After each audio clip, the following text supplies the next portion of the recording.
Summer start ஆயிருச்சு. ஹீட்னால வர ப்ராப்ளம்ஸும் ஒன்று ஒன்றா ஸ்டார்ட் ஆயிரும். அதெல்லாம் கொஞ்சம் குறைக்கிறதுக்கு இந்த மாதிரி மட்டன் கொழுப்பு கறி குழம்பு ஒரு 15 நாளுக்கு ஒரு தடவை வச்சு சாப்பிடுங்க. ஹீட்டாக இருக்க சமயத்தில் ரொம்பவே நல்லது. ஒரு கடாய் வச்சு கொஞ்சமாக ஆயில் விட்டு கருவேப்பிலை, சின்ன வெங்காயம் சேர்த்து நல்லா வதக்கிக்கலாம். மட்டன் கொழுப்புலேருந்து எண்ணெய் பிரியும். அதனால் ஆயில் வந்து கம்மியாக ஆட் பண்ணுங்கள். வெங்காயம் நல்லா வதங்கினதும் ஒரு 200 கிராம் அளவு கொழுப்பு கறி க்ளீன் பண்ணி வச்சுருக்கேன். அதை ஆட் பண்ணி 1 ஸ்பூன் மஞ்சள் தூள், 1 ஸ்பூன் மிளகாய்த்தூள், 1/2 ஸ்பூன் சீரகத்தூள், தேவையான அளவு உப்பு, கொஞ்சமாக பெப்பர் சேர்த்து நல்லா கலந்து விடுங்க. இது வேகிறதுக்கு கொஞ்சம் டைம் எடுக்கும். அதனால் 2 கப் அளவு தண்ணி நான் இன்றைக்கி ஆட் பண்ணியிருக்கேன். ஒவ்வொரு மட்டன் வந்து வேகிறதுக்கு இன்னும் கொஞ்சம் டைம் எடுக்கலாம். தண்ணி ஃபுல்லாக ட்ரையாகவும் வேகலைன்னா எக்ஸ்ட்ரா தண்ணி நம்ம ஆட் பண்ணி குக் பண்ணிக்கலாம்.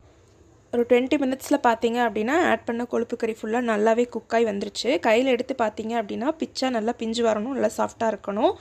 இது வெந்ததுக்கப்புறமா பொடியாக கட் பண்ணி வச்சுருக்க கருவேப்பிலை, மல்லித்தலை, கொஞ்சமாக பெப்பர் தூவி கலந்து விட்டு இருக்குன்னா சூப்பரான கொழுப்பு கறி குழம்பு ரெடி. இது இட்லி தோசையோடையும் ஒயிட் ரைஸோடையும் ரொம்ப நல்லாயிருக்கும்.